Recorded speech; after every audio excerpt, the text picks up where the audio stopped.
History, we're told, is written by the victors. But what if the real victor wasn't decided on a battlefield, but in the blood? What if the rise and fall of empires, the conquest of continents, and the destinies of kings were all dictated by a single microscopic killer? This is the story of that killer. A tiny virus that emerged from the ancient world and began a silent, relentless rampage across the globe, toppling empires more effectively than any army. This is the story of the world's most influential disease, and how it rewrote human history. This is the entire history of smallpox. It's an antagonist with no malice, a conqueror with no ambition. Its only purpose is to replicate. In doing so, it brought civilizations to their knees, cleared the way for new powers to rise, and forced humanity to unite against it in the greatest public health achievement in history. Our story doesn't begin with generals or emperors, but with the dead, specifically with a pharaoh whose lavish tomb was meant to preserve his majesty for eternity, but instead preserve the calling card of an invisible tyrant. Our journey begins in ancient Egypt, over 3,000 years ago. In the late 19th century, archaeologists exploring the treasures of the New Kingdom found the mummy of Pharaoh Ramses V. His body was remarkably preserved, but his face was marred by something that neither time nor the embalmer's art could erase: a telltale pattern of raised scars. While it's impossible to be certain, many paleopathologists believe this is the earliest physical evidence of smallpox. The variola virus, as it's scientifically known, had made its debut on the world stage, and it had chosen a king for its opening act. Genetic analysis suggests the virus may have emerged even earlier, perhaps 3,000 to 4,000 years ago, beginning its long and brutal relationship with humanity. For millennia, it remained a terrifying, but geographically contained specter. But as humanity began to connect its fledgling civilizations, the virus hitched a ride. The growth of trade routes became the virus's highways. By the 6th century, trade with Asia brought smallpox to Japan. In the 7th century, Arab expansion carried it across North Africa and into Spain and Portugal. By the 11th century, the Crusades helped it spread further into the heart of Europe. It was a silent traveler on the Silk Road, a hidden cost of commerce, a phantom menace passed from merchant to merchant, city to city. Nowhere was its power more profoundly felt than in the world's greatest empire, Rome. At its peak in the 2nd century AD, the Roman Empire was a colossus of stability and power, the Pax Romana, the Roman peace.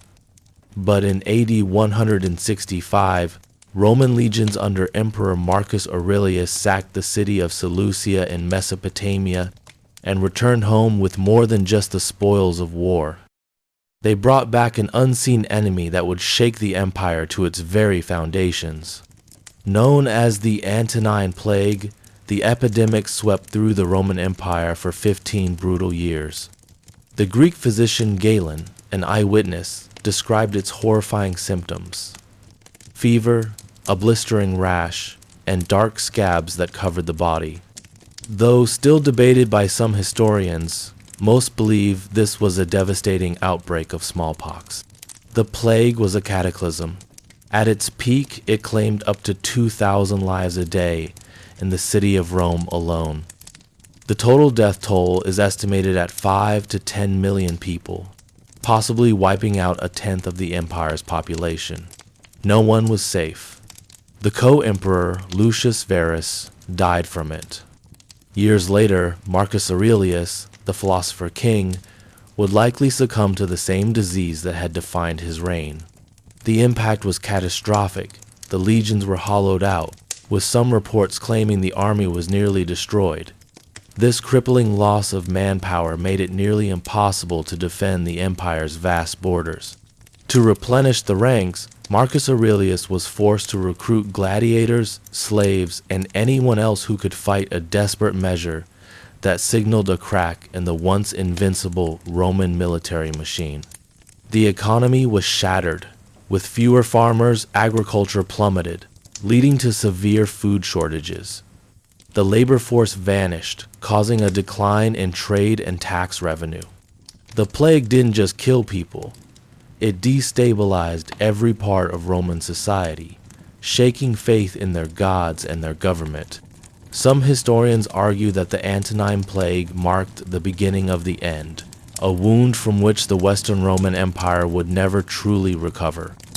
For the next 1,000 years, smallpox became an endemic disease in the Old World, a constant, terrifying feature of life in Europe, Asia, and Africa. For the most severe form of the virus, variola major, the fatality rate was about 30%. It was especially deadly for children. Those who survived were granted a precious gift, lifelong immunity. This created a grim equilibrium. The virus would simmer in the population, flaring up in epidemics that would kill a portion of the youngest generation, leaving a scarred but immune populace in its wake. In the 18th century alone, it's estimated that smallpox killed 400,000 Europeans every year, including 5 reigning monarchs. It was responsible for 1/3 of all cases of blindness. It was a kingslayer and a dynasty breaker, a relentless force of natural selection. Humanity had reached an uneasy truce with its ancient adversary. The virus culled the population, but it could no longer fell entire societies because generations of exposure had woven a thread of immunity into the fabric of old world populations. The virus was a known enemy, a familiar monster. But on the other side of the world lived millions of people who had never met this monster. An entire hemisphere of immunologically naive populations was about to collide with this ancient killer. The uneasy truce was about to be broken, and the stage was set for one of the greatest demographic catastrophes in human history. The virus had conquered kings and humbled empires in the old world, but what it was about to do in the new world would rewrite the map of the planet forever. In 1492, the world was split in two. The old world, scarred and hardened by millennia of plagues, and the new world, a continent of vibrant civilizations that had developed in near-total biological isolation. The Americas were home to millions, with sophisticated societies like the mighty Aztec Empire in Mesoamerica and the sprawling Inca Empire along the Andes. Their cities were wonders of architecture and engineering, their cultures rich and complex. But their greatest strength was also their most fatal vulnerability. They had no immunity to the diseases of the old world. When the first Spanish ships made landfall, they carried more than just soldiers, horses, and steel. They carried an invisible arsenal, a biological weapon more potent than any cannon. And in 1520, that weapon was finally unleashed on the heart of the Aztec Empire. We're often told the story of the Spanish conquest as a saga of Hernán Cortés and his few hundred conquistadors against a vast empire. But the true conqueror wasn't Cortés, it was the variola virus. The epidemic began when a Spanish ship arrived on the coast carrying an infected African slave. From this single point of contact, the virus began its silent, devastating march inland. It reached the magnificent Aztec capital, Tenochtitlan, a bustling city of over 200,000 people in the autumn of 1520. The timing couldn't have been more crucial. Just months before, the Aztecs had successfully driven Cortés and his men from the city in a brutal rout known as La Noche Triste, the Sad Night. The Aztecs were celebrating their victory, confident they could defend their homeland. They were fighting a war they understood, against men they could see. But then, a new enemy arrived, one that was invisible, incomprehensible, and utterly merciless. The accounts from Aztec survivors paint a horrifying picture. The disease, which they had no name for, began with a burning fever and then erupted into agonizing sores that covered the body. The illness was so virulent that many victims were unable to walk or even move. It immobilized the city. People starved to death in their beds, not from the disease itself, but because no one was left well enough to bring them food or water. The social fabric of the empire disintegrated.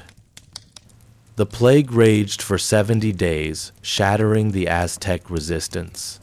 It's estimated that the first wave of smallpox killed millions in central Mexico. Among the dead was the newly installed emperor Cuitlahuac, a respected military leader who had orchestrated the expulsion of the Spanish.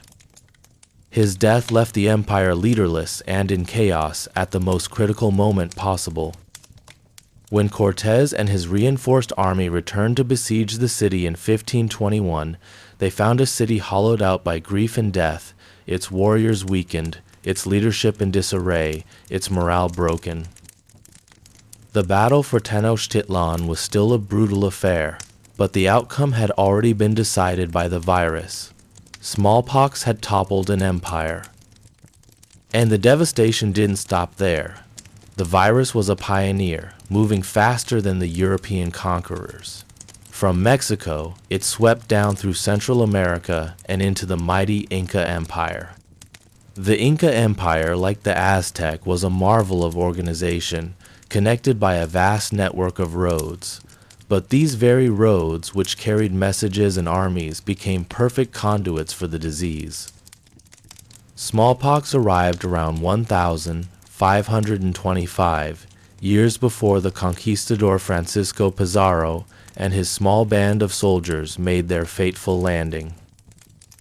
Once again, the virus acted as the vanguard of conquest.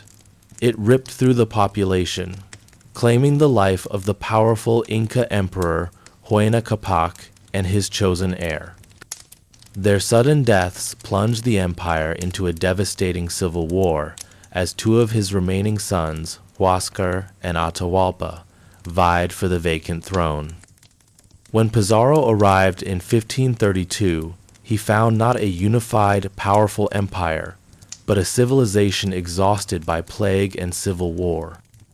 He exploited these weaknesses to capture the new emperor, Atahualpa, and bring the Incan state to its knees with fewer than 200 men.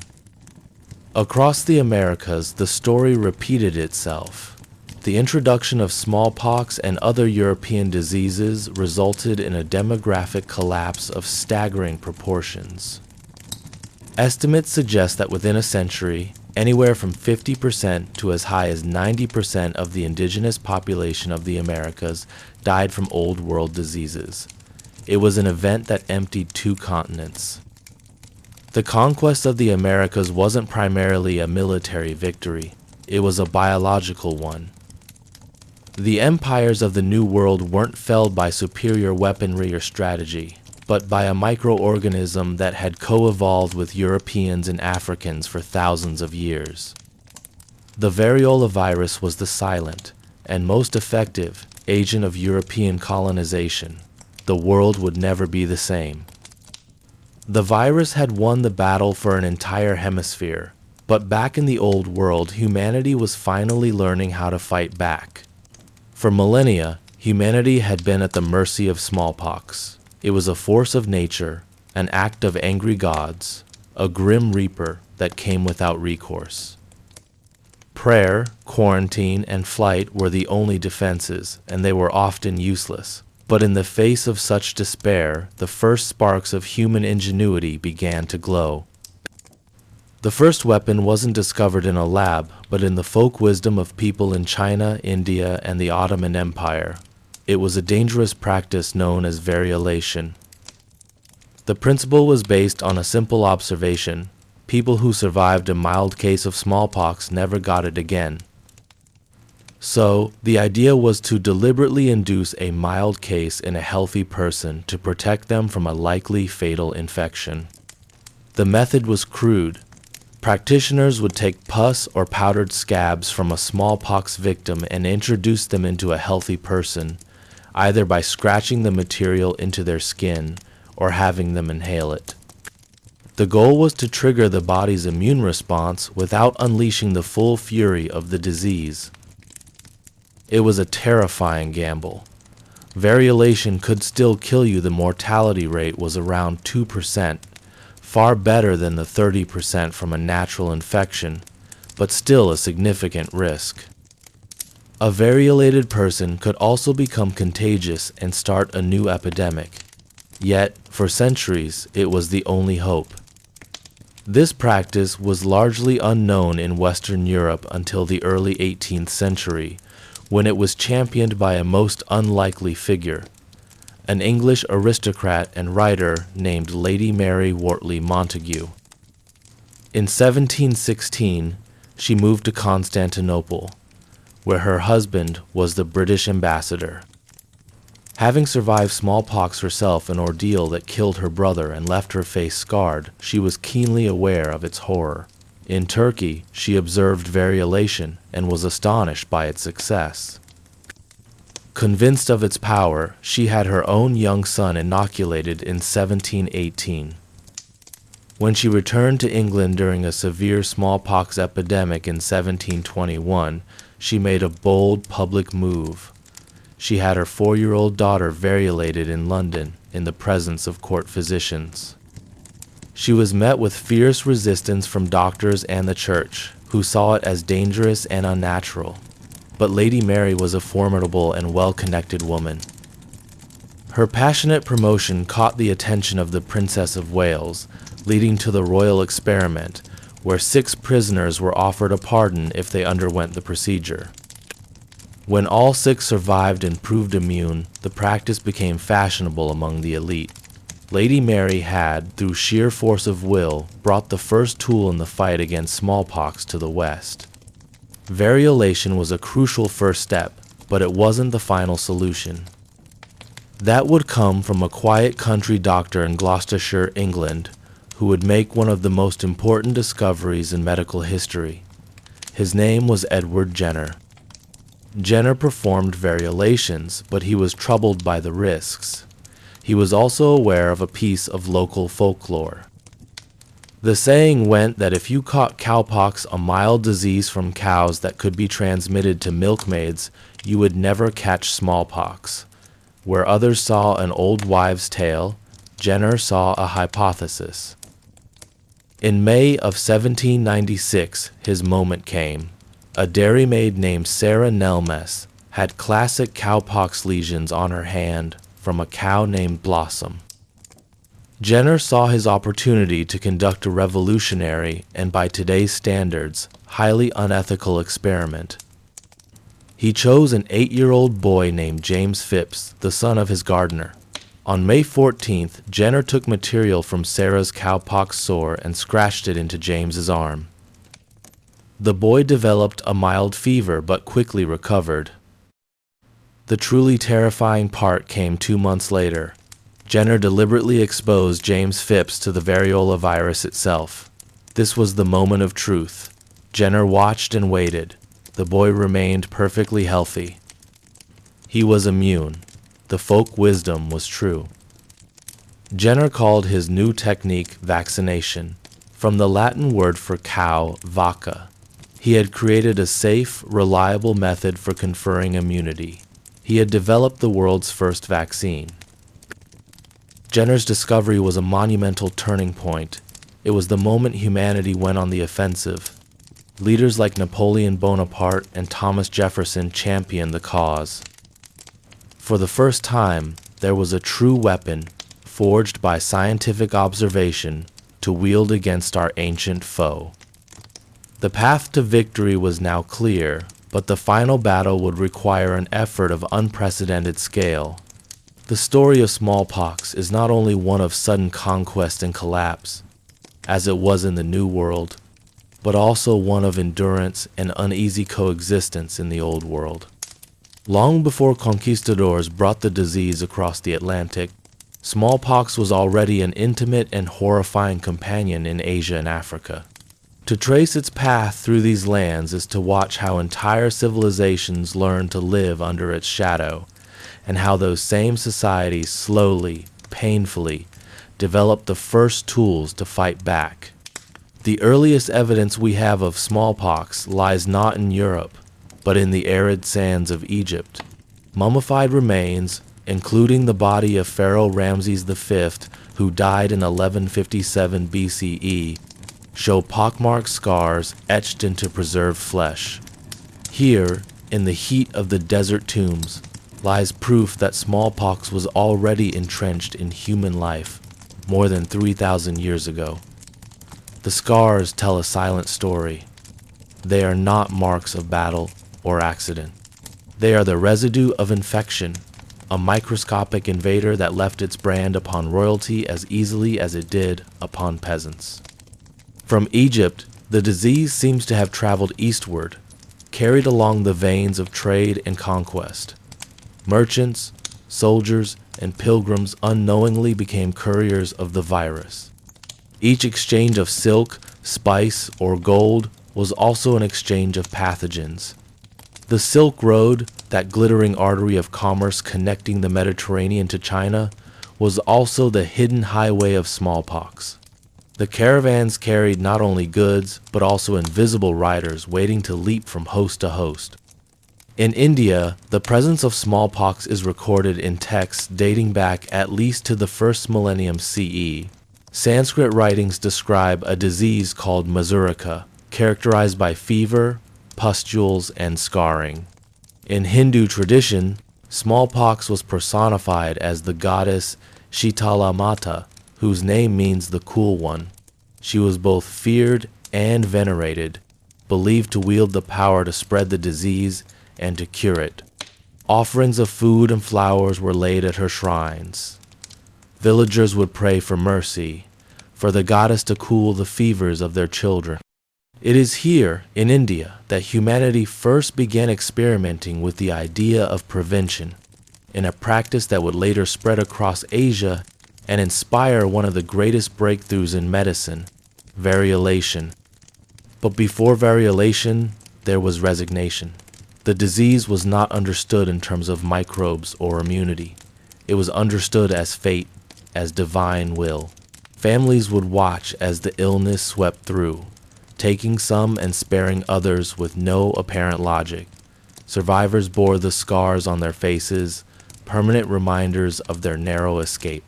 In societies where arranged marriages were common, these scars could mark someone as unmarriageable, their beauty stripped away by the hand of disease. Yet paradoxically, survivors were also valuable. They carried within them an invisible shield, immunity. To live with the scars was to live with protection, and in epidemic after epidemic, those with pock-marked faces were spared while the unscarred fell. In China, smallpox became one of the most feared childhood diseases. The Chinese observed, with clinical precision, that the disease struck once and rarely returned. A child who survived was free from the threat for life. This observation laid the foundation for a radical idea. Could the disease itself, in a controlled form, be used to protect? By the 10th century, Chinese physicians had begun experimenting with crude inoculation techniques. They collected scabs from infected individuals, ground them into powder, and blew the dust into the nostrils of healthy children. The results were unpredictable. Some children developed mild cases and lived, gaining immunity. Others developed full-blown smallpox and died. Yet enough survived to make the practice endure. The idea that illness could be turned into medicine had entered human thought. Africa too bore the burden of smallpox for centuries. Along the Nile, in the bustling cities of North Africa, outbreaks flared with devastating regularity. In sub-Saharan Africa, the disease became a silent killer that moved along trade routes and river systems, cutting down populations without leaving behind chronicles or monuments. Oral traditions carried the memory instead. Elders remembered years of great sickness, when whole villages were emptied, when children vanished as if swept away by a storm. The scars on the faces of survivors told their own histories. In societies where age and experience were prized, the sight of an elder with a pockmarked face was both a symbol of endurance and of fortune. In the Islamic world, smallpox was recognized and studied by physicians during the golden age of medicine. The great Persian doctor Al-Razi, known in the West as Rhazes, wrote one of the earliest detailed accounts of the disease in the 9th century. He carefully distinguished smallpox from measles, noting the characteristic pustules, the fever, and the higher fatality. His treatise on smallpox and measles was widely copied and translated, becoming a medical authority for centuries. Yet even with such knowledge, the disease remained untamed. Descriptions could not stop its spread. Remedies offered only comfort, not cure. It is worth pausing to imagine the rhythms of life under the constant presence of smallpox in these lands. A mother in a small Indian village might light a lamp to Shitala Mata, whispering prayers as her child shivered with fever. A Chinese physician might prepare a tiny tube of powdered scabs, handing it nervously to parents who weighed the risk of variolation against the certainty of eventual infection. A caravan leader in Persia might watch helplessly as half his men fell ill on the road to Samarkand, the pustules blooming like fire across their bodies. A healer in Africa might prepare herbs and chants, knowing full well that the outcome lay beyond human control. In each of these scenarios, the disease was not an occasional visitor. It was woven into the fabric of life. Epidemics struck in cycles, sometimes every decade, sometimes more frequently. In the years between outbreaks, memory faded.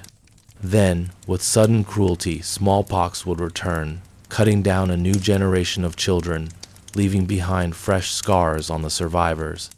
The pattern was relentless, shaping population growth, family structures, and even cultural expressions of faith and fear. One of the most important consequences of smallpox in Asia and Africa was its role in shaping the very concept of immunity. Long before scientists could name viruses or describe antibodies, ordinary people noticed that those who had already suffered did not suffer again. This simple observation was revolutionary. It meant that the body could remember, that survival conferred protection. In societies accustomed to the mysteries of fate, this was a crack in the armor of inevitability. If protection was possible, perhaps it could be induced. This line of thought would eventually lead to variolation and later vaccination. But in these early centuries, it remained a fragile hope, shadowed by risk. Smallpox also shaped politics and warfare in Asia. Armies on the march carried the disease as surely as they carried swords and banners. A single campaign could unleash an epidemic in territories untouched for years. The Mongols, whose conquest stretched across Eurasia in the 13th century, almost certainly carried smallpox along with them. Their victories were swift and brutal, but the invisible ally of disease may have done as much as their cavalry to weaken enemy cities. Chinese chronicles describe outbreaks coinciding with periods of turmoil, when refugees crowded into towns, spreading infection in cramped quarters. The disease also influenced imperial strategies. In China, the ruling elite developed a cautious respect for the power of smallpox. Princes were often kept away from infected areas, shielded in isolation until they were judged strong enough to face exposure. Yet, isolation could only delay the inevitable. At some point, even royalty had to confront the disease, for it spared no class. In India, the worship of Shitala Mata reflected an effort to integrate smallpox into religious life, to give meaning to its seemingly random cruelty. Temples dedicated to the goddess still stand today, reminders of the long coexistence between humans and the virus. Faith became both solace and survival strategy, as communities sought divine intervention where medicine failed. Africa too bore witness to the selective cruelty of smallpox. In regions where the disease struck hard, it reduced populations, altered migration patterns, and left scars on the collective memory. Oral traditions preserve stories of villages left desolate, of elders recalling years when the earth itself seemed cursed. Yet survivors, bearing their scars, became symbols of resilience. The disease paradoxically conferred both suffering and strength. By the late medieval period, smallpox was firmly entrenched across Asia and Africa. It was no longer an occasional invader, but a permanent resident. Epidemics might flare and fade, but the disease always lingered, waiting for the next opportunity. Humanity had not yet found its answer, but the seeds of resistance were being sown in the observations of doctors, the rituals of faith, and the risky experiments of early inoculation. This period marks a turning point in our story. For while smallpox continued to devastate, it also began to teach. It taught humanity that disease could be predictable, that immunity was real, and that the terror of infection might be turned against itself. Out of centuries of suffering came the first glimmers of hope, fragile and uncertain, but enough to set the stage for the revolutions to come. And so, as smallpox scarred Asia and Africa, it also planted the first ideas of prevention, of human agency against fate. By the time the medieval centuries waned and the early modern era dawned, humanity had been living with smallpox for thousands of years. It was no longer a strange invader, but a grim constant, as familiar as drought, famine, or war. People had learned to endure it, to bury their dead and move forward, to wear scars as proof of survival. But endurance was not enough. Slowly, almost imperceptibly at first, whispers of a more daring idea began to spread. The notion that smallpox could be tamed, that it could be bent to human will, and that it might even be prevented. This was the beginning of variolation, a practice that was both radical and terrifying, promising protection, but demanding immense risk. In the villages of India, rituals for Shitala Mata, the goddess of smallpox, were accompanied by practices that edged closer to deliberate exposure. Families noticed that those who survived the disease were spared in future outbreaks. To them, this seemed like divine favor, yet it also hinted at something deeper: immunity. Among healers, the idea arose that if one could contract the disease in a controlled, mild way, then immunity might follow without the full devastation. In this realization lay the first steps toward variolation. India's healers devised techniques that blended ritual, observation, and bold experimentation. Some accounts describe practitioners taking material from the pustules of a mild case and introducing it into scratches on the skin of a healthy person. Others mention blowing powdered scabs into the nostrils, echoing methods that would later appear in China. The practice was dangerous. Sometimes it worked, producing only a light illness followed by lifelong immunity. Sometimes it failed, unleashing a severe infection that killed the patient outright. Yet enough people survived to keep the tradition alive. China too nurtured the practice. By the 16th century, the Chinese method of variolation had taken a more recognizable form. Healers collected scabs from infected children, dried them in the sun, and ground them into fine powder. A thin tube, often made of bamboo, was used to blow the powder into the nostrils of the healthy. Parents would line up their children, weighing fear against hope. They knew the stakes. A child might suffer a mild fever and emerge with lasting protection, or they might succumb. But with smallpox striking so frequently, the gamble seemed worth it. Better to face danger now, under some control, than wait helplessly for the next epidemic. In the Ottoman Empire, variolation became a practiced art by the 17th century.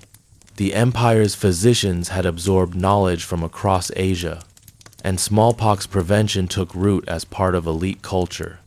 Among aristocrats, it became common to variolate children at a young age.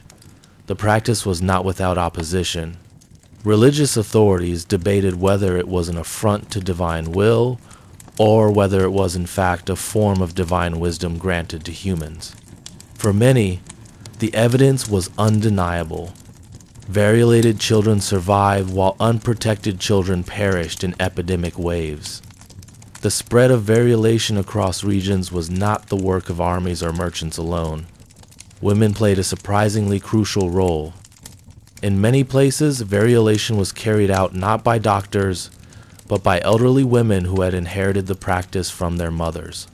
They were the ones who ground the scabs, who prepared the instruments, who sat with trembling children through fevers, and who carried the oral traditions that sustained the procedure for generations.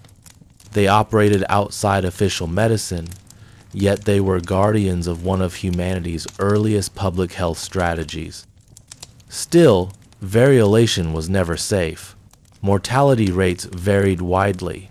In some places, perhaps 1 in 50 variolated patients died from the procedure itself. Compare this to the natural infection, which could kill 1 in 3, and the risk began to seem acceptable. Yet fear lingered. Communities often resisted, horrified at the idea of deliberately introducing disease. Rumors spread, and outbreaks triggered suspicion that variolation had unleashed rather than prevented disaster. In cities already accustomed to plague and pestilence, adding deliberate infection to the list of dangers was not an easy idea to accept. But stories of success carried weight.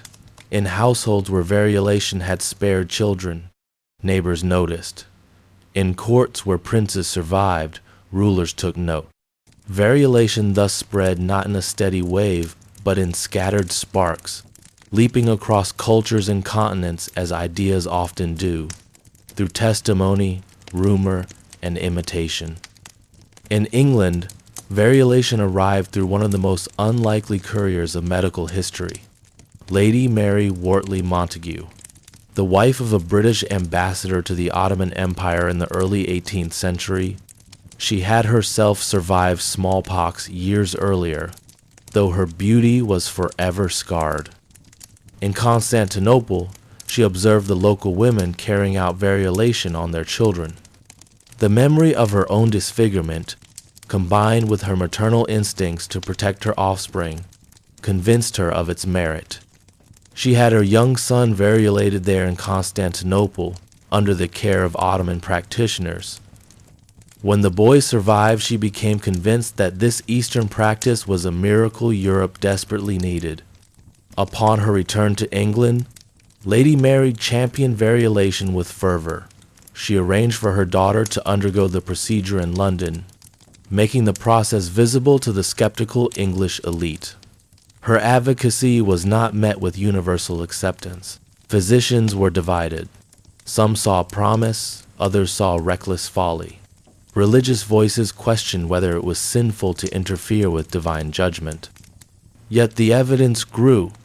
Variolated children survived epidemic waves at far higher rates than their peers. Slowly, variolation began to take root among the English aristocracy. Still, variolation remained risky. It required careful preparation of the infectious material, and outcomes were unpredictable.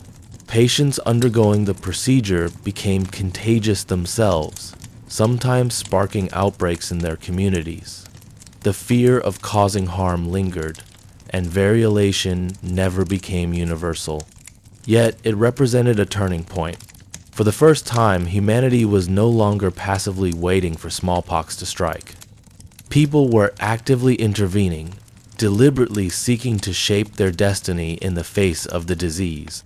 Across Asia, Africa, and Europe, variolation demonstrated the same core idea, that immunity could be borrowed, induced, even manufactured. The practice was a gamble, but it embodied a profound philosophical shift. Fate was no longer absolute. Smallpox was no longer a power that could only be endured. It could be courted, manipulated, even resisted. Imagine a quiet courtyard in Beijing, where a physician prepares powdered scabs, reciting careful instructions as a nervous parent holds their child. Imagine a rural Indian village, where a healer dips a needle into infected pus and scratches it lightly into a boy's arm, his family watching with whispered prayers. Imagine an Ottoman household, where an elder woman places a few infected threads into tiny cuts on the skin of a young girl, soothing her with chants as the fever begins to rise. Imagine an English salon, where aristocrats debate Lady Mary's accounts, caught between fear of innovation and fear of another epidemic. In each of these places, the scenes are different, but the spirit is the same. Humanity was no longer resigned. It was experimenting, sometimes desperately, sometimes clumsily, but always with the hope that suffering might be lessened. Variolation was a step into the unknown, but it was also a step away from helplessness. By the late 18th century, variolation had spread across continents.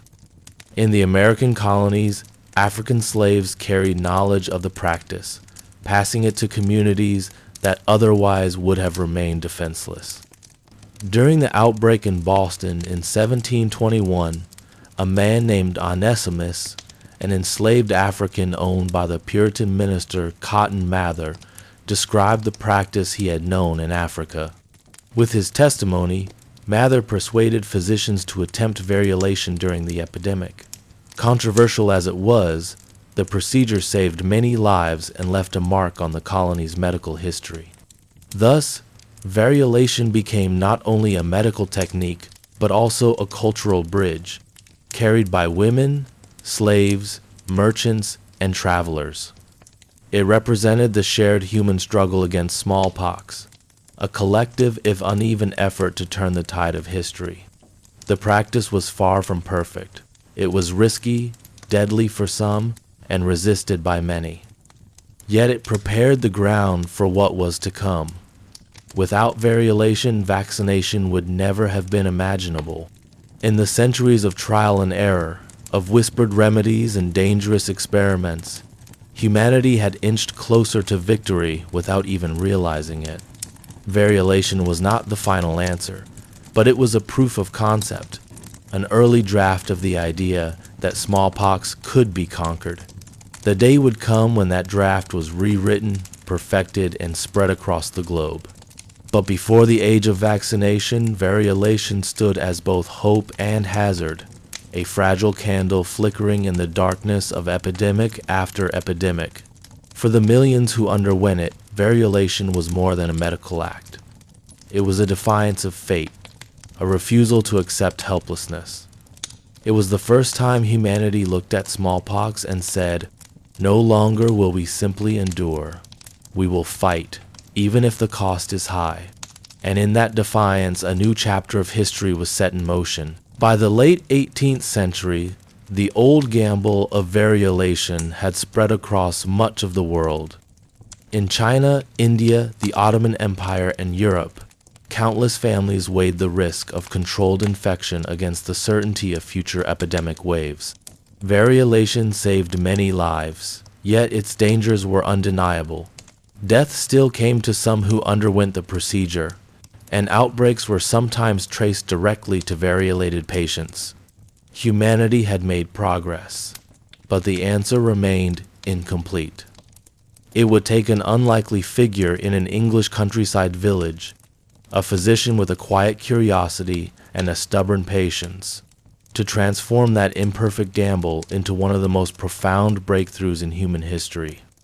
His name was Edward Jenner, and the path that led him to discover vaccination began not in laboratories or royal courts, but in barns and dairies, among milkmaids and their cows. In rural England, an old country saying had circulated for generations, that milkmaids who caught cowpox never caught smallpox.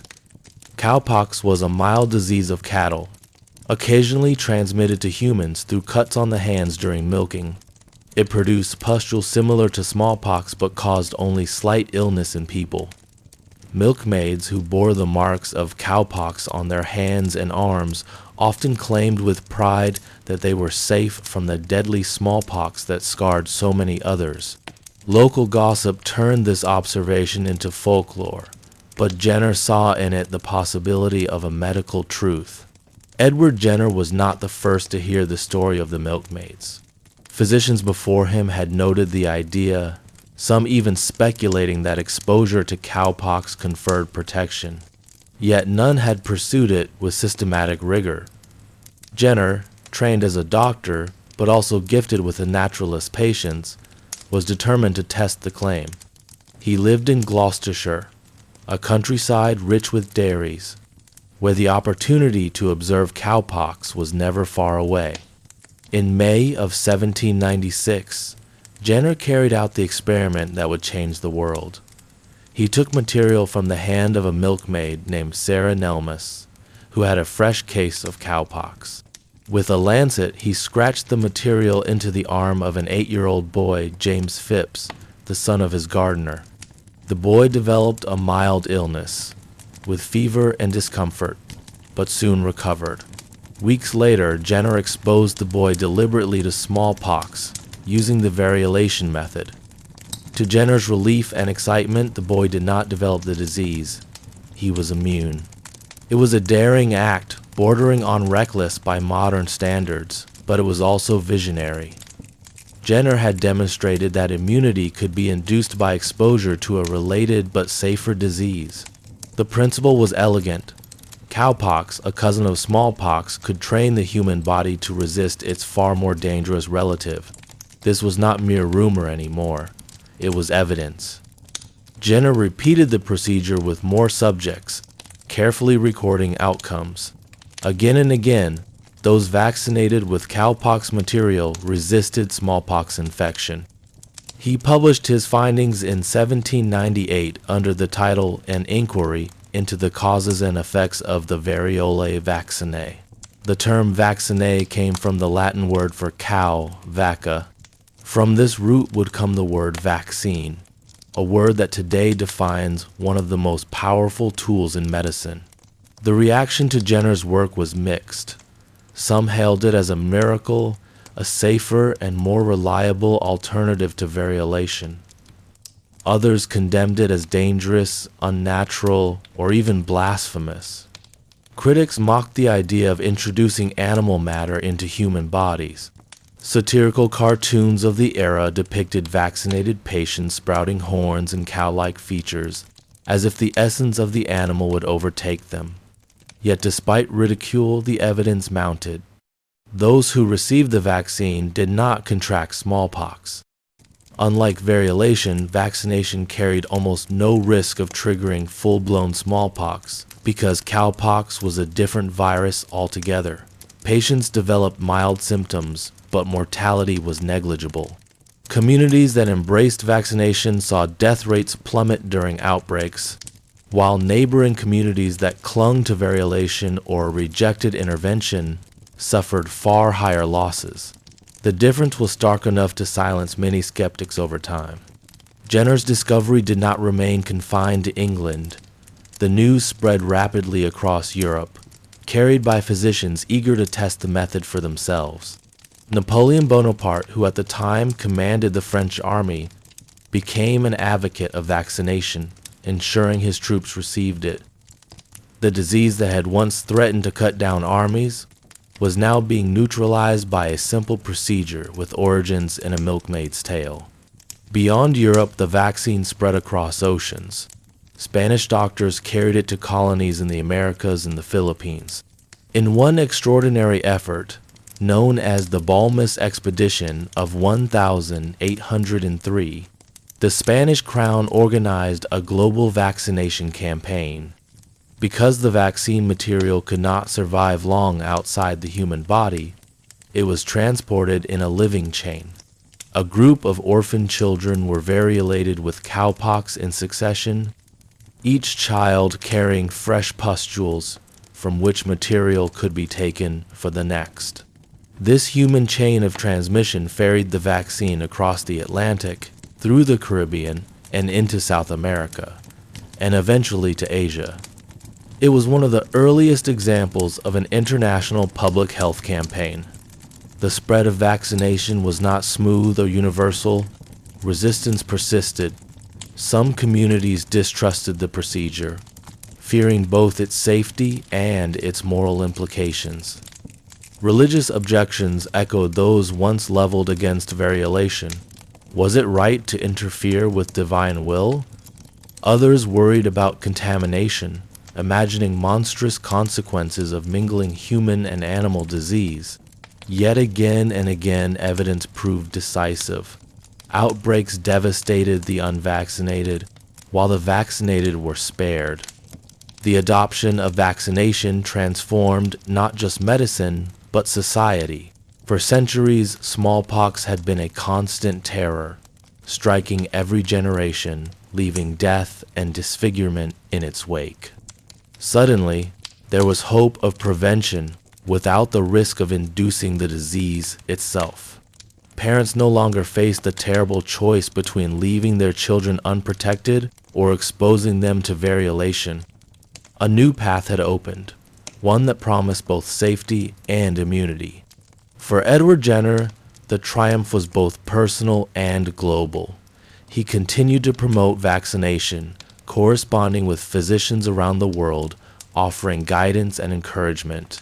Yet he also faced criticism and personal attacks, as pioneers often do. His work was dismissed by some as unscientific, ridiculed by others as dangerous. But the evidence was undeniable, and over time, recognition followed. Jenner became known as the father of immunology, though he himself remained a humble country doctor, far removed from the grandeur of cities or courts. The birth of vaccination marked a fundamental turning point in humanity's relationship with disease. It was not the end of smallpox, far from it. The virus continued to circulate widely, and vaccination coverage was uneven for decades to come. Epidemics still raged in places where the vaccine had not reached, or where communities resisted it. But the principle had been established.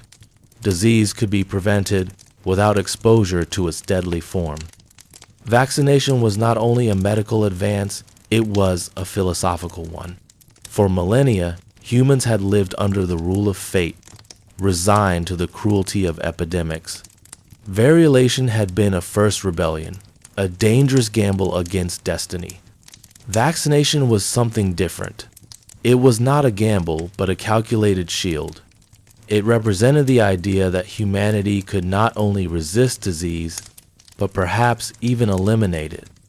The word vaccine, derived from cows and pastures, carried within it the seeds of a new era. From this humble beginning would emerge a revolution in medicine, a revolution that would extend far beyond smallpox to countless other diseases. But in the late 18th century, none of that was yet clear. What was clear was that smallpox, the most feared disease in human history, finally had a worthy opponent. Imagine then the relief of a parent in rural England holding their vaccinated child as news of a smallpox outbreak reached the village, knowing that their family was safe. Imagine the gratitude of a soldier, spared from the agony of pustules during a campaign. Imagine the astonishment of communities across the world, seeing for the first time that smallpox need not be inevitable. Vaccination was the spark that lit the way to smallpox's eventual defeat. It would take another century and a half of effort, of organization, of persuasion, and of global coordination. But the beginning was here, in a small village in Gloucestershire, in the hands of a milkmaid, a cow, and a curious doctor. This chapter of history is not only about Jenner's discovery, it is about humanity's first real victory over a disease, a moment when the balance of power between virus and host shifted. It is about the courage to test an idea, the humility to learn from folklore, and the persistence to withstand ridicule. It is about a boy named James Phipps, whose small arm bore the first vaccine scar, and who became the unwitting pioneer of a safer world. The age of vaccination had begun, and with it, the long campaign to turn the tide against smallpox. What remained was not just to discover the method, but to spread it to every corner of the globe, to overcome resistance, to train physicians, to reassure communities, and to convince governments. Vaccination was not merely a medical tool, it was a social experiment demanding trust, organization, and vision. Its story would stretch into wars, revolutions, and empires, shaping the destiny of nations as much as individuals. Revolutions are rarely born from ideas alone. They are born from hunger, from injustice, from the grind of daily misery that reaches a breaking point. Yet, in the shadows of political causes and economic discontent, there often lurks a quieter, more relentless force: smallpox. In the 17th and 18th centuries, as the world began to convulse with revolutions and new political experiments, the smallpox virus was silently at work, pushing societies toward change in ways both visible and hidden. If the story of smallpox in the ancient world was one of survival, and in the New World one of devastation, then in the age of revolutions it became a great equalizer. Kings and paupers alike feared its touch, and its scars were written across the faces of a generation that demanded liberty. To understand the link between smallpox and revolution, we must begin with Europe in the 18th century. It was an age of coffee houses, pamphlets, and Enlightenment ideals. Philosophers spoke of reason, rights, and freedom, but their words spread in societies already deeply familiar with the horror of epidemic disease. In Britain alone, smallpox killed an estimated 400,000 people annually. Every family knew its shadow. It was not a distant possibility, but a near certainty. 1 in 3 children did not survive childhood, and smallpox was often the reason. Mothers carried grief like a second skin. Streets carried the silence of missing footsteps. Entire villages were hollowed out by its sudden arrival. That daily exposure to loss did more than just sadden communities. It hardened them, shaped their views of power, and gave urgency to demands for change. The Enlightenment thinker Voltaire, himself marked by smallpox, once wrote that the disease carried off as many people as war itself. He described it not as a rare calamity, but as a constant fact of life.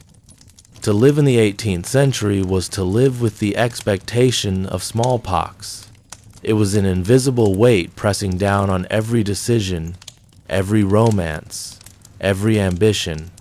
Marriage arrangements were delayed when one partner was scarred or recovering. Politics itself was shaped by succession crises born of sudden deaths from the disease. A prince could be healthy one week and buried the next. Dynasties rose and fell not only from assassinations or wars, but because of the unpredictable hand of infection. The American colonies across the Atlantic knew this fear even more acutely. Life on the edge of empire was harsh. Communities were small, doctors scarce, and the arrival of smallpox could empty an entire town in months. In 1721, Boston experienced a notorious epidemic that would shape the intellectual climate of the colonies. Ships brought the virus, as they so often did, and within weeks the town was gripped with fear. Cotton Mather, a Puritan minister, proposed an idea he had learned from enslaved Africans: inoculation. The procedure involved taking material from the pustules of an infected person and introducing it into the skin of the healthy. The result was a controlled, milder infection that usually conferred lifelong immunity. The practice was ancient in Africa and Asia, but in Boston it was scandalous. Clergy and physicians alike denounced it as dangerous, unnatural, and against divine will. Yet Mather persisted, supported by a young doctor named Zabdiel Boylston, who carried out the first inoculations in the colonies. The opposition was fierce. At one point, a bomb was thrown into Mather's home with a note attached reading "Die Dog," But inoculation worked. Those who received it were far more likely to survive, and slowly the idea began to spread. That Boston crisis was more than a medical episode. It planted seeds of defiance. Colonists saw that truth could come from unexpected places, even from enslaved Africans dismissed by society as inferior. They saw that authority could be wrong, that custom could kill, and that courage in the face of resistance could save lives. In its own way, inoculation became an act of rebellion. By the time the American Revolution erupted half a century later, that memory lingered.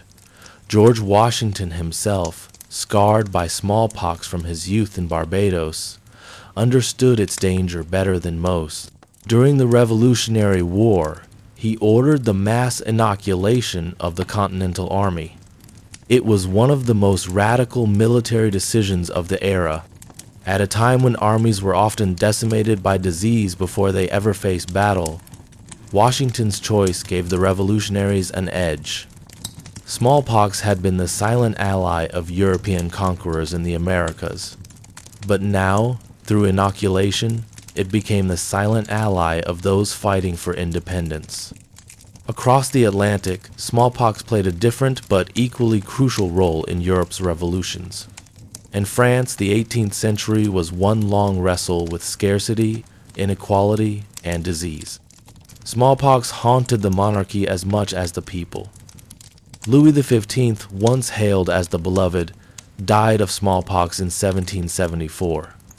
His death was not merely a personal tragedy, but a public event.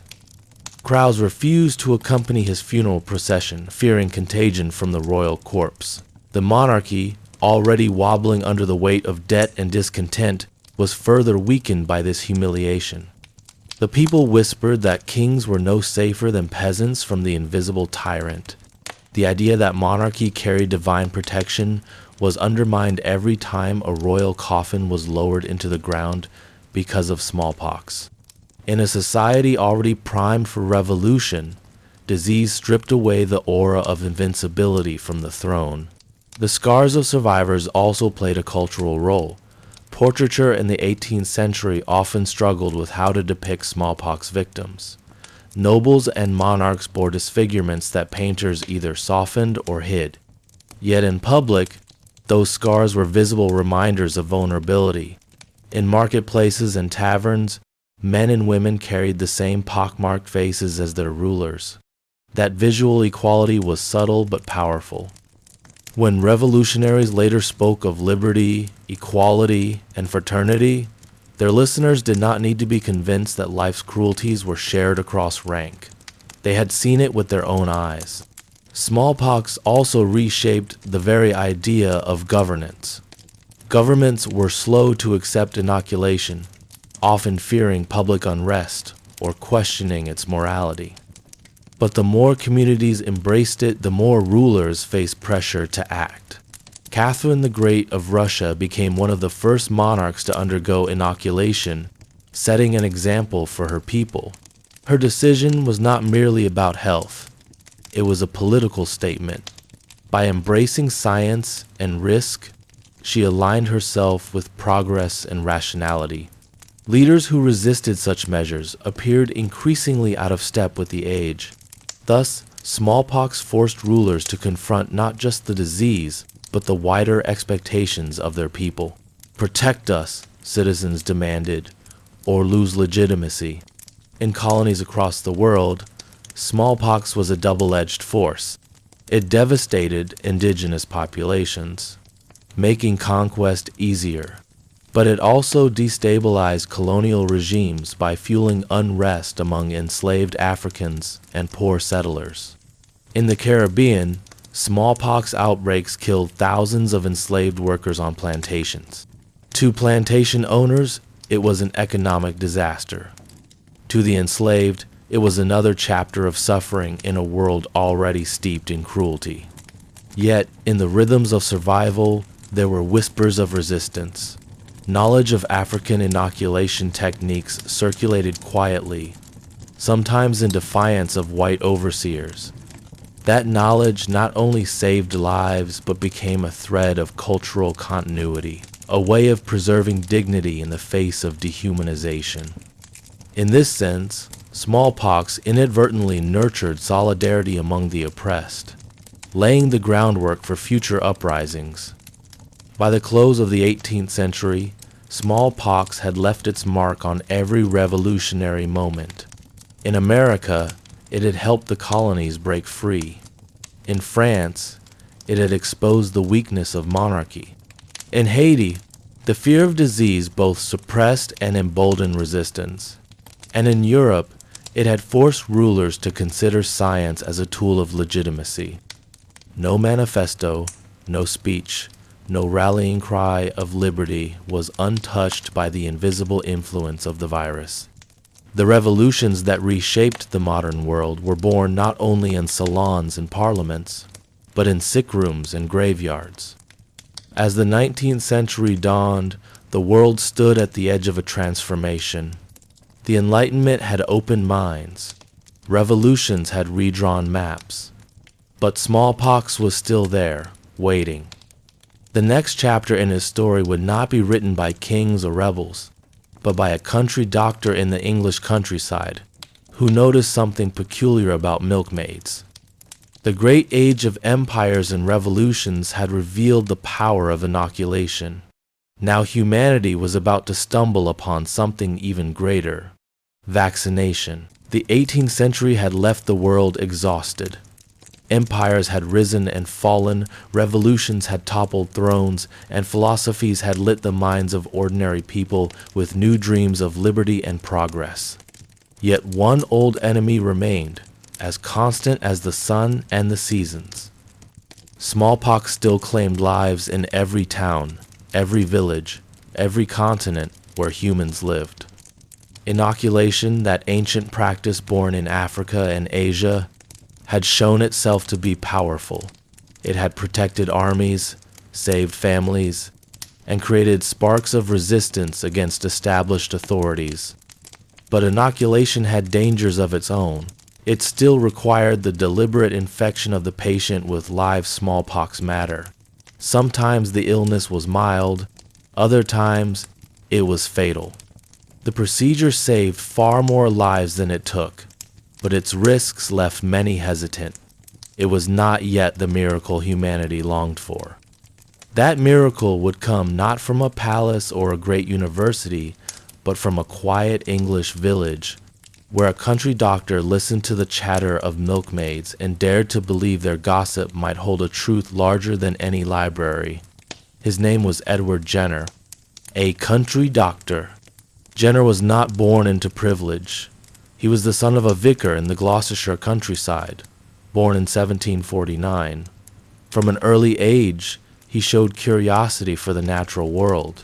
He collected fossils, studied birds, and took careful notes on the habits of animals around him.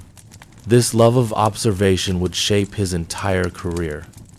While city physicians in London debated theories of humors and balances, Jenner paid attention to the ordinary details of life in the fields and dairies. After an apprenticeship under a local surgeon, Jenner studied medicine in London under John Hunter, one of the leading surgeons of the day. Hunter was a man of restless curiosity, always experimenting, always urging his students to trust their observations over inherited wisdom. His famous advice to Jenner was, "Do not think, try." This encouragement to experiment, to test ideas in the real world, planted the seed for what was to come. Returning to his rural practice, Jenner treated farmers, laborers, and milkmaids. He saw the effects of poverty and disease firsthand. Smallpox was everywhere, scarring the faces of survivors, killing children before they had the chance to grow. But amid this devastation, Jenner noticed something curious. Milkmaids, the women who spent their days tending cows and milking them by hand, often had smooth, unscarred faces. In villages where smallpox swept through households, milkmaids were less likely to fall ill. When asked about it, they sometimes laughed and said they had already been protected. Their secret was cowpox, the gossip of milkmaids. Cowpox was a mild disease contracted from cows, producing pustules on the hands and arms of milkmaids who touched infected udders. It caused some discomfort, but was not life-threatening. Milkmaids who bore the marks of cowpox seemed strangely immune to smallpox. Their gossip became a kind of folk wisdom. Farmers would remark that a pretty milkmaid owed her clear complexion to cowpox, for she would never fear smallpox again. Most physicians dismissed this as rural superstition. The medical establishment was skeptical of any knowledge that came from the mouths of peasants and women. But Jenner's mind, trained by Hunter to test and observe, did not dismiss it so quickly. If it were true that cowpox conferred immunity, it could be the key to a safer method than inoculation. Instead of exposing a patient to smallpox itself, why not expose them to cowpox, a harmless cousin, and grant them protection without the danger? It was a daring thought, but daring thoughts had little value without proof. Jenner knew he would need evidence so strong that even the skeptical doctors of London would have to take notice. The experiment. In May 1796, Jenner had his chance. A milkmaid named Sarah Nelmus came to him with fresh cowpox lesions on her hands. Jenner carefully took material from the pustules and prepared it for use. He then turned to an 8-year-old boy named James Phipps, the son of his gardener. In modern times, the idea of experimenting on a child in such a way would shock us. But in Jenner's day, medical experimentation was far less bound by ethics as we now understand them. The boy's parents agreed, perhaps trusting Jenner's reputation, perhaps seeing it as no more dangerous than traditional inoculation. Jenner inserted the cowpox matter into small cuts on James's arm. The boy developed mild symptoms, a slight fever, discomfort, and some pustules. Within a few days, he recovered. Weeks later, Jenner carried out the second part of his experiment. He exposed James to smallpox itself through traditional inoculation. It was the ultimate test. If the milkmaids were right, if cowpox truly granted protection, then James would not develop smallpox. The result was extraordinary. James remained healthy. The deadly infection did not take hold. Cowpox had indeed provided a shield. Jenner had discovered a new method, safer and more effective than inoculation. He called it vaccination, from the Latin word vacca, meaning cow. Reception and resistance. One might imagine that such a discovery would have been instantly celebrated, but history rarely moves in straight lines. Jenner's first publication in 1798 was met with skepticism, ridicule, and even hostility. Many physicians resisted the idea, not because the evidence was lacking, but because it threatened their livelihoods. Inoculators made good money performing the older procedure, and Jenner's method threatened to undercut their practice. Critics also mocked the idea on cultural grounds. Satirical cartoons circulated, showing vaccinated people sprouting cow horns and tails, as if Jenner's method would turn humans into beasts. Religious objections surfaced as well. Some preachers declared that it was against divine order to meddle with the diseases of animals and humans. Yet, alongside these voices of resistance, there were those who embraced the method. Reports of success spread. More and more doctors began to try Jenner's approach, and the results were undeniable. Vaccination worked.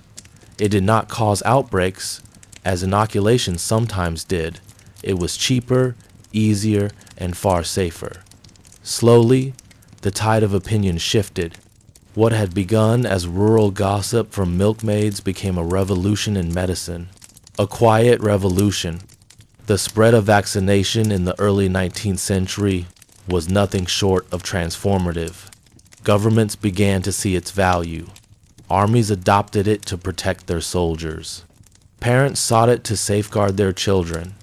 The practice crossed borders faster than most ideas of the time, carried by travelers, doctors, and letters.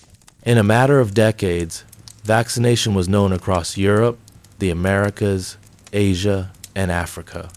The implications were profound. For the first time in human history, there was a tool that could reliably prevent one of the deadliest diseases known to man. Smallpox, which had killed kings and beggars alike, could now be stopped before it even began. The balance of power between humanity and disease shifted in a way that had never been seen before.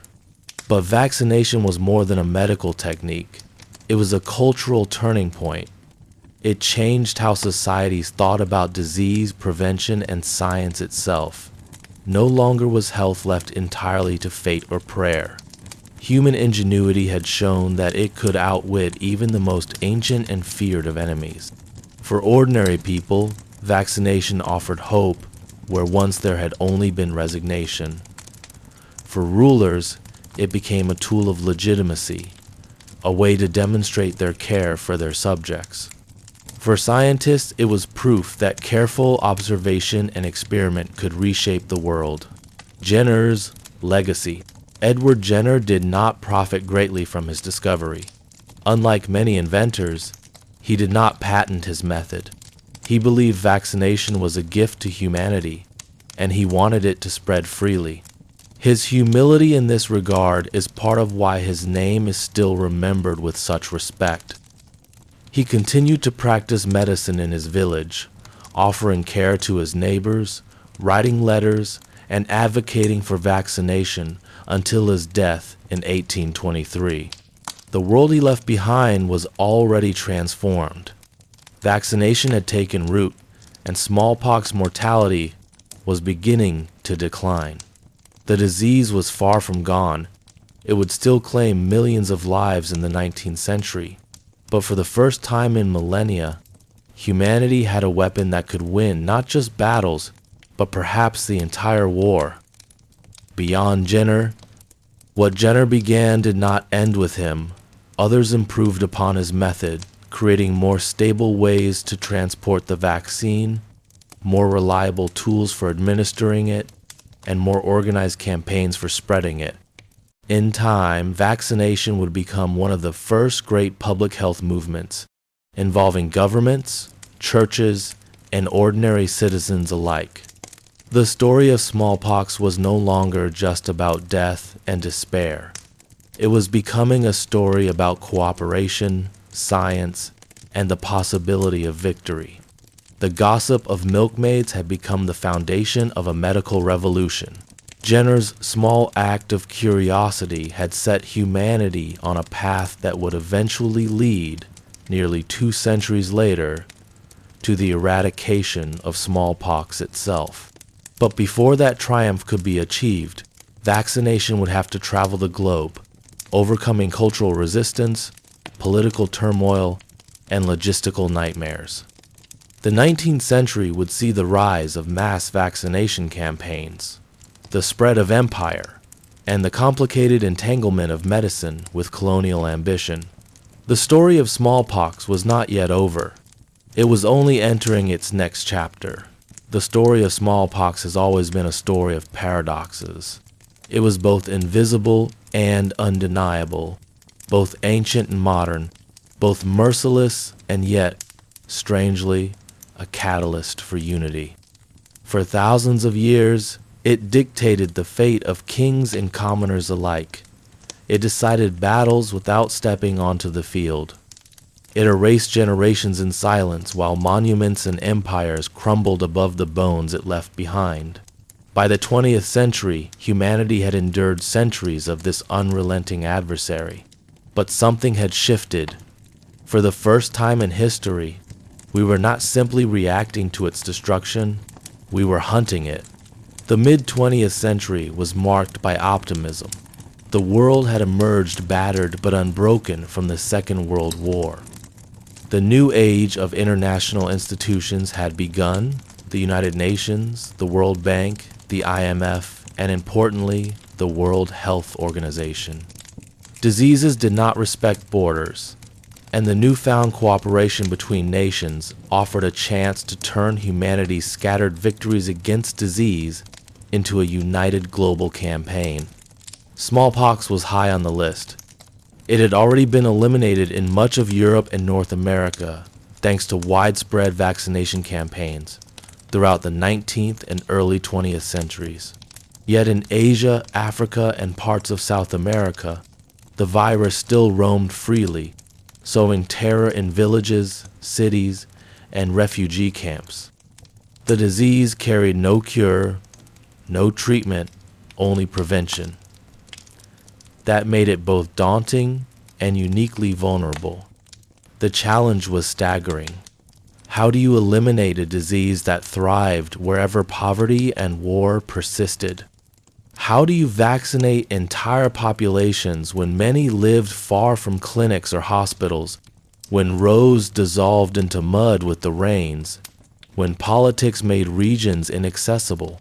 How do you convince parents in remote villages to accept a strange foreign needle into the arms of their children when generations had learned to mistrust outsiders? This was not simply a medical question, but a logistical, cultural, and political puzzle. The early attempts at eradication began with mass vaccination campaigns. The idea was simple in theory: vaccinate enough of the population so that the virus had nowhere left to spread. But in practice, it faltered. The supply of vaccines was inconsistent. Some vaccines degraded in the heat of tropical climates. Many countries lacked the infrastructure to store, transport, and administer doses reliably. And even when large portions of the population were vaccinated, smallpox still found its way back, thriving in pockets where the net had failed to close. It was not until the 1962nd that a new strategy shifted the fight. A small group of determined doctors, epidemiologists, and field workers, many working under the World Health Organization, developed what became known as the ring vaccination method. Instead of trying to vaccinate every person in every region, the new strategy focused on surveillance. Teams would search relentlessly for new cases, isolate the infected, and then vaccinate everyone who had been in contact with them, and then everyone in contact with those people, creating a protective ring of immunity around each outbreak. The method relied on vigilance, speed, and coordination. The virus could be trapped, encircled, and starved. The campaign was not just a matter of medicine, but of human grit. Health workers trudged through jungles, deserts, and war zones. They negotiated with tribal leaders, crossed rivers with vaccine carriers balanced on their heads, and improvised refrigeration systems with nothing more than ice and ingenuity. They chased rumors of fevers, scars, and pustules across vast territories. In some regions, politics threatened the mission. In the midst of the Cold War, the United States and the Soviet Union stood on opposite sides of nearly every global issue. Yet they both contributed resources, funding, and expertise to the eradication of smallpox. It was one of the rare instances where rivalry bent toward cooperation, because both sides recognized the truth. Smallpox was a common enemy of all humankind. The progress was steady but fragile. In India, outbreaks seemed endless, fueled by dense populations and poverty. In Africa, conflicts and geography made surveillance difficult. In South America, migration and remote communities created constant risks. But time and again, the ring vaccination strategy proved resilient. Outbreaks were surrounded, smothered, and eventually extinguished. The virus had no animal reservoir, no place to hide once it was cut off from humans. Unlike many diseases, it could not retreat into rats, mosquitoes, or birds. It was wholly dependent on us, and now, for the first time, we were closing the door. By the 1972nd, the circle was tightening. The disease disappeared from one country after another. In 1975, the last known case of variola major, the deadlier strain, was recorded in Bangladesh in a young girl named Rahima Banu. In 1977, the last naturally occurring case of variola minor was documented in Somalia in a man named Ali Maumaulan, who recovered. By 1978, the virus lingered only in laboratories, and even there, it proved lethal one last time. A small outbreak occurred in Birmingham, England, when a laboratory accident exposed a medical photographer to the virus. She died, a grim reminder of how deadly the pathogen remained. Finally, in 1980, the World Health Assembly declared what had once seemed impossible. Smallpox had been eradicated. Humanity had achieved its first, and so far only, complete victory over a human disease. The virus that had killed pharaohs and peasants, that had shaped empires and scarred generations, was gone. Not reduced, not controlled, eradicated. The legacy of smallpox is paradoxical. Its horrors were immense, yet its eradication remains one of our greatest triumphs. It taught us that cooperation across nations and ideologies was possible, even in an age defined by division. It showed us that science, when paired with persistence and compassion, could defeat what once seemed eternal. It forced us to confront our vulnerability while proving our resilience. And yet, the story lingers in our bones and in our memory. The virus itself lives on only in a handful of secure laboratories in the United States and Russia, guarded by debates over whether it should be destroyed forever or preserved for research. The scars remain in the faces of survivors. The lessons remain in the strategies used today to fight new pandemics. And the warning remains: diseases are not vanquished by hope alone, but by vigilance, unity, and determination. When we look back at the sweep of history, wars and revolutions, kings and conquerors, the story of smallpox humbles us. It reminds us that sometimes the greatest forces shaping our destiny are invisible. That an empire can fall not by the sword but by a speck of matter too small for the eye to see. That survival is not guaranteed, but earned through ingenuity and solidarity. As the final chapter of smallpox closed, humanity gained something rare, proof that the future is not entirely at the mercy of nature. We can act, we can resist, we can even erase a disease from the face of the earth. And perhaps that is the true legacy of smallpox, not the millions it killed, but the hope it left behind. So, as you drift deeper into rest, remember this long tale of an ancient enemy, a story of scars, struggles, and finally, silence. The virus that once ruled human history is gone, and we are here to tell the tale. Thank you for listening, and if you enjoyed this quiet journey through the forgotten corridors of history, consider joining us again. Subscribe, so together we can wander into the stories that shaped our world softly, one night at a time.